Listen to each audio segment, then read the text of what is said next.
हाय दोस्तों, सभी को नमस्कार। Good evening. आप सबको मैं आज 1857 की महान क्रांति के बारे में बताऊंगा कि 1857 की क्रांति कब हुआ, क्यों हुआ, कैसे हुआ, कहाँ हुआ। ठीक है, बात करते हैं हम आधुनिक भारत की। तो आधुनिक भारत का जो इतिहास है हमारे एग्ज़ाम में सबसे इम्पोर्टेंट माना जाता है। इससे हर एग्ज़ाम में 2-3 क्वेश्चन 1857 की क्रांति के रहते हैं। इसलिए मैं आप सबको कहता हूँ, मेहनत कीजिए, ध्यान दीजिए पढ़ाई पे। कंटिन्यूटी सबसे बहुत ज़रूरी चीज़ है। जो कंटिन्यू बना करके पढ़ेंगे, लगातार पढ़ते रहेंगे, रोज़ दिन पढ़िए, 2 घंटे 3 घंटे ही पढ़िए, लेकिन कंटिन्यू पढ़िए। इससे ही आपको सफलता मिलेगी। तो मैं स्टार्ट करता हूँ। ठीक, बात करता है कि 1857 की जो महान क्रांति है वो किस कारण से हुआ था। तो 1856 में अंग्रेजों ने पुरानी बंदूक, एक बंदूक था वो पुराना हो चुका था, उसका नाम ब्राउन बैस था। उस पुरानी ब्राउन बैस बंदूक के स्थान पर नया एनफील्ड राइफल लाने का निर्णय लिया कि बंदूक पुराना हो गया है, अब नया एनफील्ड राइफल लाया जाए। उसको बदलने के लिए अंग्रेज ने एक निर्णय लिया और उस निर्णय लेने के कारण जो नया एनफील्ड राइफल था उसमें जो कारतूस में जो बुलेट आते थे, गोली जिसे हम सब कहते ठेठ भाषा में, जो कारतूस बनाए गए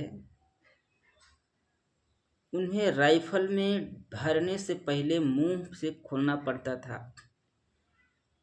क्योंकि जो कारतूस था उस पर गाय एवं सूअर की चर्बी लगा रहता था। वो पहले लोहे की कारतूस रहते थे ताकि जंग ना लगे, इस कारण से गाय एवं सूअर का चर्बी लगा देता था। नहीं, आजकल तो अब पीतल का कारतूस आने लगे हैं। तो उसने क्या किया कि 1856 में पुरानी बंदूक को रिप्लेस करके नया बंदूक लाया। उसका नाम था नया न्यू एनफील्ड राइफल। याद रखिएगा, नया बंदूक का नाम क्या था, न्यू एनफील्ड राइफल। और जो बंदूक को हटाया गया उसका नाम था ब्राउन बैस। ठीक है, कहता है कि यह चर्बी वाला कारतूस ही 1857 का मुख्य क्रांति बना। चर्बी वाला कारतूस ही 1857 का मेन क्रांति का कारण क्या था, तो चर्बी वाला कारतूस। अब ऐसा क्यों, क्या खास कारण था कि चर्बी के कारण इतनी बड़ी क्रांति हो गई। तो बात थी 29 मार्च 1857 की। 29 मार्च 1857 को मंगल पांडे नामक एक सैनिक जो थे वो बैरकपुर में गाय के चर्बी मिले कारतूस को मुंह से काटने से स्पष्ट मना कर दिया कि मैं ये नहीं करूँगा, मैं मुंह से कारतूस को नहीं खोलूँगा। और उसने क्या किया, लेफ्टिनेंट बाग और मेजर हासन, 2 व्यक्ति को गोली मार के हत्या कर दिया। 29 मार्च 1857 की घटना है।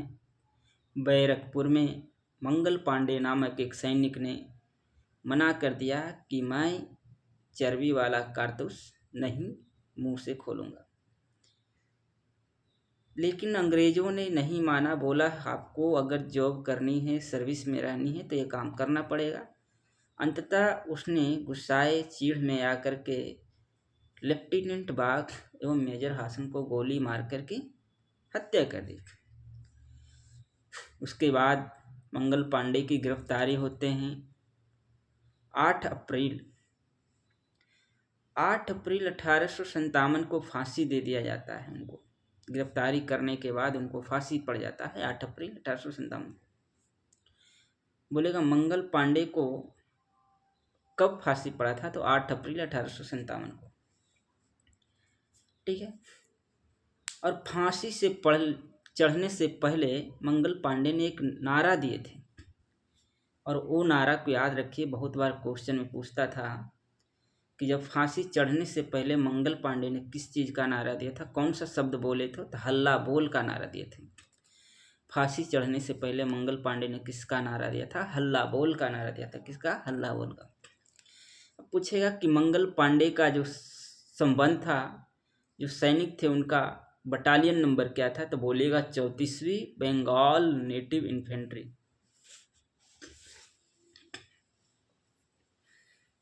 क्या बोलना है, 34वीं बंगाल नेटिव इन्फेंट्री।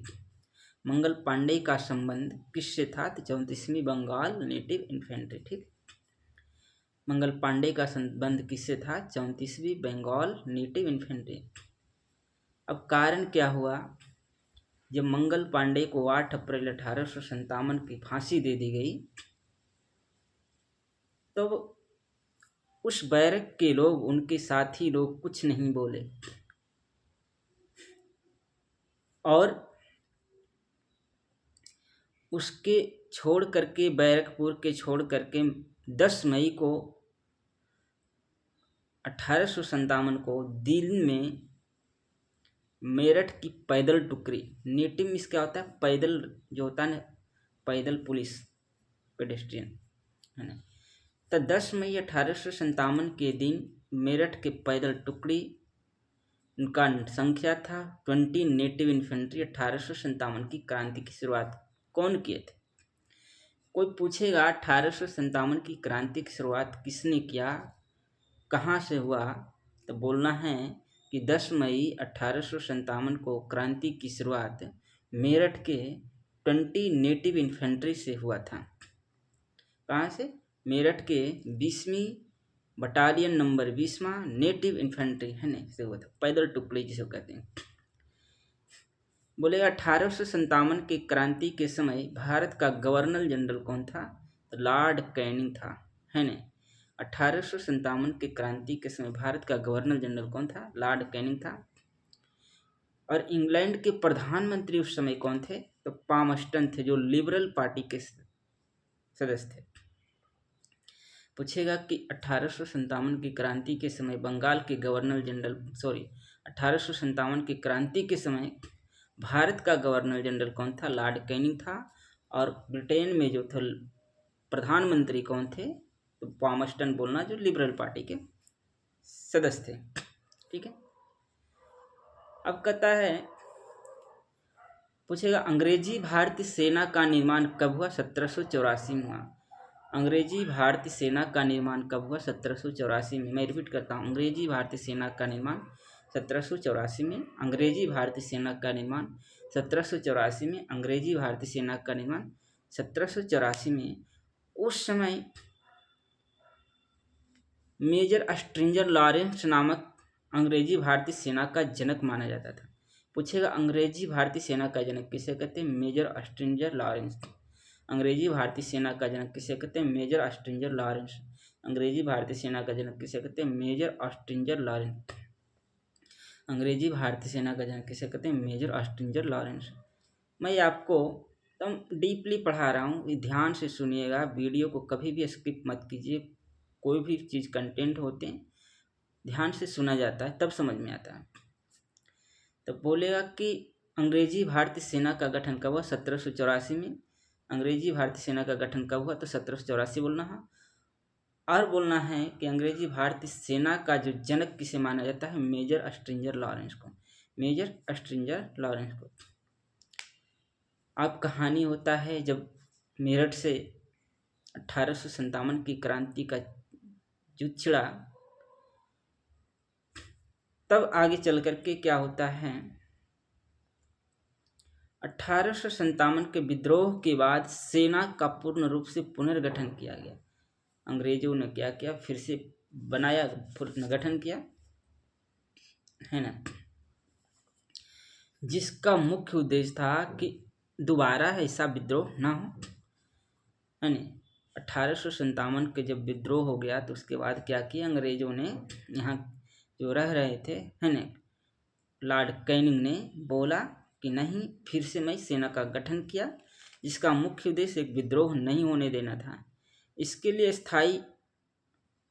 स्थापित पील कमीशन की रिपोर्ट पर सेना ने, याद रखिएगा कि 1857 की क्रांति के जो रिपोर्ट सौंपा था, किसने सौंपा था? पील कमीशन बोलना, किसने? पील आयोग ने।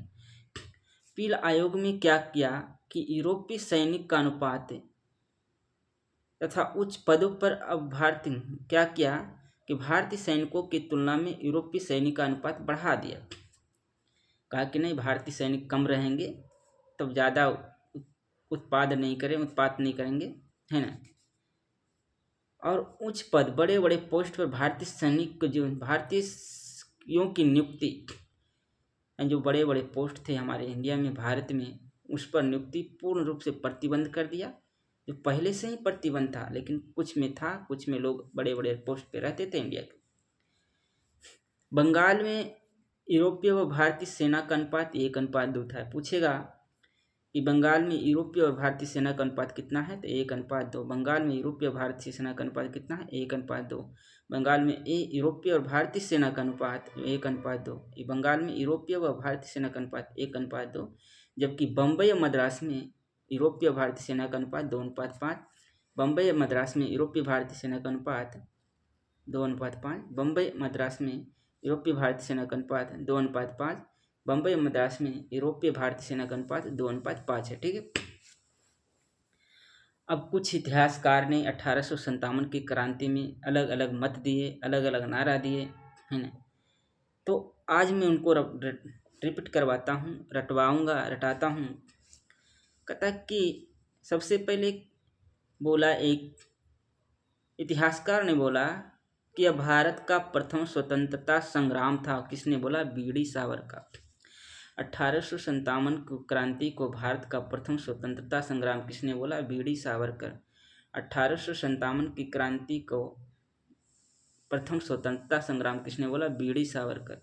1857 की क्रांति को प्रथम स्वतंत्रता संग्राम किसने बोला? बीडी सावरकर। यह राष्ट्रीय विद्रोह था। किसने बोला? डिज़रायली। एक राष्ट्रीय विद्रोह था, डिज़रायली। 1857 की क्रांति यह राष्ट्रीय विद्रोह था। किसने बोला? डिज़रायली। 1857 की क्रांति एक राष्ट्रीय विद्रोह था। किसने बोला? डिज़रायली। 1857 की क्रांति एक राष्ट्रीय विद्रोह था। किसने बोला? डिज़रायली। एक बोलता है पूर्णतः सिपाही विद्रोह था, तो किसने बोला? सर जॉन लॉरेंस एवं सीले। पूर्णतः सिपाही विद्रोह था, सर जॉन लॉरेंस एवं सीले। पूर्णतः सिपाही विद्रोह था, सर जॉन लॉरेंस एवं सीले। 1857 की क्रांति पूर्णतः सिपाही विद्रोह था। किसने बोला? सर जॉन लॉरेंस एवं सीले। 1857 की क्रांति पूर्णतः सिपाही विद्रोह था। किसने बोला? सर जॉन लॉरेंस एवं सीले। आगे बोला कि अंग्रेज के विरुद्ध हिंदू मुसलमानों का षड्यंत्र था, तो किसने बोला? जेम्स ऑटम एवं डब्ल्यू टेलर। अंग्रेज के विरुद्ध हिंदू मुसलमानों का षड्यंत्र था, जेम्स ऑटम डब्ल्यू टेलर। अंग्रेज के विरुद्ध हिंदू मुसलमानों का षड्यंत्र था, जेम्स ऑटम एवं डब्ल्यू टेलर। अंग्रेज के विरुद्ध हिंदू मुसलमानों का षड्यंत्र था, जेम्स ऑटम एवं डब्ल्यू टेलर। आगे बोलता है बर्बरता व सभ्यता के बीच का युद्ध है, तो TR बर्बरता व सभ्यता के बीच का युद्ध था, TR होम्स। 1857 की क्रांति बर्बरता और सभ्यता का युद्ध किसने बोला? TR Holmes. 1857 की क्रांति बर्बरता और सभ्यता का युद्ध किसने बोला? TR Holmes. यह धर्मांधों का ईसाइयों के विरुद्ध युद्ध था, LER। यह धर्मांधों का ईसाइयों के विरुद्ध युद्ध था, LER। यह धर्मांधों का ईसाइयों के विरुद्ध युद्ध था, LER। यह धर्मांधों का ईसाइयों के विरुद्ध युद्ध था, LER। यह धर्मांधों का ईसाइयों के विरुद्ध युद्ध था, LER। अब कहता है कि बिहार, अवध तथा अन्य स्थान के व्यक्तियों को जिसने 1857 की क्रांति में भाग लिया था, ध्यान रखिएगा, बिहार, अवध तथा अन्य स्थान के व्यक्ति जिसने 1857 की क्रांति में भाग लिया था, उसे गैर लड़ाकू घोषित कर दिया। उसको गैर लड़ाकू घोषित कर दिया और सेना में उसका बहाली कम कर दिया। कहाँ कहाँ? बिहार, अवध एवं अन्य स्थान के व्यक्ति जो 1857 की क्रांति में संलिप्त थे, अंग्रेजों ने उसको क्या बोला? ये लड़ाकू नहीं है, ये गैर लड़ाकू है। उसको सेना में संख्या क्या? कम कर दिया। लेकिन वही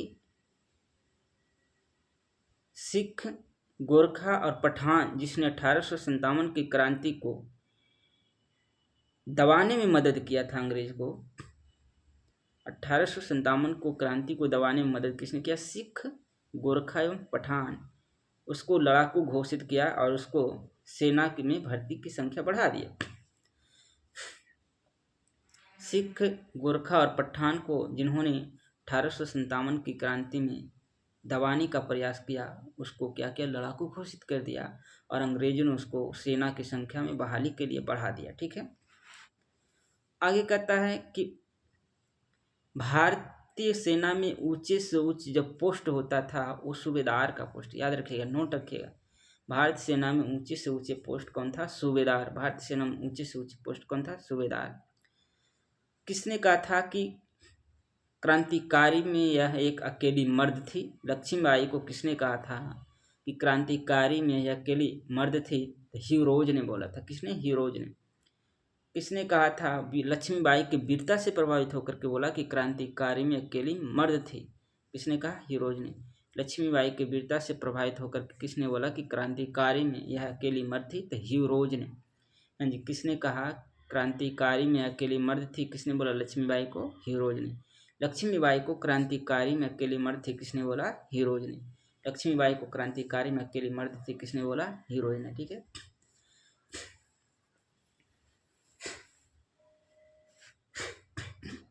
सॉरी, थोड़ा है ना। अब बताता हूँ कि कहाँ कहाँ से 1857 की क्रांति का युद्ध हुआ। चलिए रट लेते हैं। कहता दिल्ली से 1857 की क्रांति का नेतृत्व किसने करा था? भारतीय नायक ने, बहादुर शाह जफर एवं बखत खां। दिल्ली के सैन्य नेतृत्व किसने करा था? बहादुर शाह जफर एवं बखत खां। 1857 का क्रांति का नेतृत्व दिल्ली से करने वाले बहादुर शाह जफर एवं बखत खां। 1857 की क्रांति का नेतृत्व दिल्ली से किसने किया? बखत खां एवं बहादुर शाह जफर एवं बखत खान। कानपुर से नाना साहेब, जिसे धुंधु पंत कहते हैं, कानपुर से किसने किया? नाना साहेब एवं धुंधु पंत, जिसे कहते हैं तात्या टोपे सैन्य। नहीं, कानपुर से किसने किया है? नाना साहेब एवं तात्या तोपे। कानपुर से नाना साहेब एवं तात्या तोपे। कानपुर से नाना साहेब एवं तात्या तोपे। कानपुर से नाना साहेब एवं। झांसी से रानी लक्ष्मीबाई। झांसी से रानी लक्ष्मीबाई। झांसी से 1857 का क्रांति का नेतृत्व किसने किया? लक्ष्मीबाई।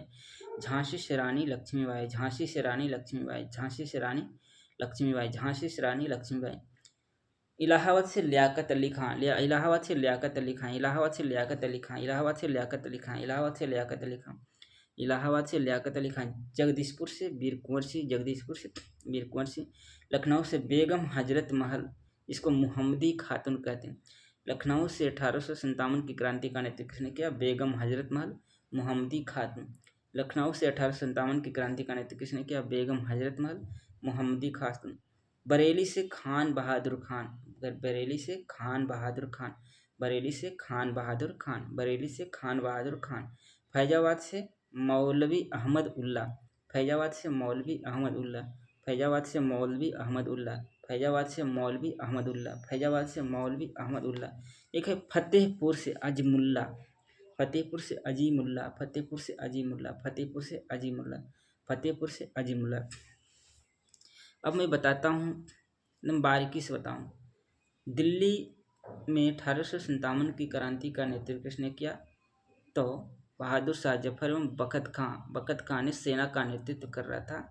दिल्ली में 1857 की क्रांति कब हुआ? 11 से 12 मई 1857। दिल्ली में 1857 की क्रांति कब हुआ? 11 से 12 मई 1857। वो जो दिल्ली की 1857 की क्रांति को दबाने वाला कौन था? निकलसन एवं हडसन। दिल्ली को 1857 की क्रांति को दबाने वाला कौन था? निकलसन एवं हडसन। निकलसन मारा गया है ना। निकलसन ने क्या किया? युद्ध में ही मारा गया। दिल्ली में 1857 की क्रांति को दबाने वाला अंग्रेज नायक कौन था? निकलसन, मारा गया एवं हडसन। आगे हैं, कब दबाया गया? 21 सितंबर 1857 को। दिल्ली में 1857 की क्रांति कब दबाया गया? 21 सितंबर 1857। और कब स्टार्ट हुई? 11 से 12 मई 1857। दिल्ली में आगे चलते कानपुर में। कानपुर में नेतृत्व किसने कर रहे थे? धुंधु पंत, है ना, जिसे हम नाना साहेब बोलते हैं। कानपुर का नेतृत्व किसने किया? नाना साहेब एवं तात्या तोपे ने। कानपुर का नेतृत्व किसने करा था? नाना साहब तात्या तोपे। लेकिन अंग्रेज नायक दबाने वाला कौन था? कैंपबेल। का से कानपुर, का से कैंपबेल, का से कानपुर, का से कैंपबेल। हाँ जी, कैंपबेल ने 6 सितंबर 1857 को दबाया। कानपुर का 1857 के दबाने वाला कौन था? कैंपबेल। 6 सितंबर 1857। लखनऊ से बेगम हजरत महल नेतृत्व कर रहे थे। लखनऊ से बेगम हजरत महल, जिसको मोहम्मदी खातून कहते हैं। लखनऊ से बेगम हजरत महल, मोहम्मदी खातून। लखनऊ में अंग्रेज नायक कौन थे दबाने वाले? हेनरी लॉरेंस मारा गया, कैंपबेल। हेनरी लॉरेंस एवं कैंपबेल। लखनऊ और दिल्ली पास पास में, तो इसमें कैंपबेल को बुलाया गया। जब हेनरी लॉरेंस जब मारे गए तब जाकर के कैंपबेल को बुलाया गया। ठीक, यानी लखनऊ से कौन थे? बेगम हजरत महल क्रांति का नेतृत्व कर रहे थे, लेकिन दबाने वाला कौन था? हेनरी लॉरेंस एवं कैंपबेल। ला से लॉरेंस एवं का से कैंपबेल, हेनरी लखनऊ है ना, तो लक यानी लॉरेंस एवं कैंपबेल ने दोनों क्या किया? दबाया। हेनरी लॉरेंस ने क्या? मारा गया। आगे झांसी की रानी। झांसी की रानी लक्ष्मीबाई झांसी से थे। झांसी से रानी लक्ष्मीबाई थे, जो किसने दबाया? हीरोज ने।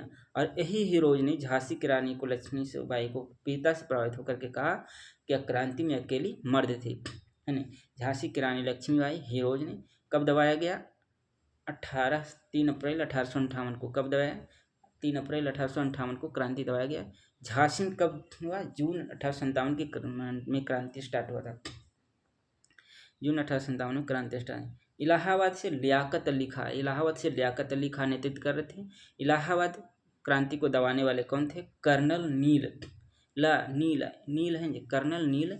इलाहाबाद क्रांति को दबाने वाले कौन थे? कर्नल नील। इलाहाबाद क्रांति को दबाने वाले कौन थे? कर्नल नील। इलाहाबाद क्रांति को दबाने वाले कौन थे? कर्नल नील। अंग्रेज नायक था, हैं जी, ब्रिटिश नायक जिसे अंग्रेज ने कर्नल नील।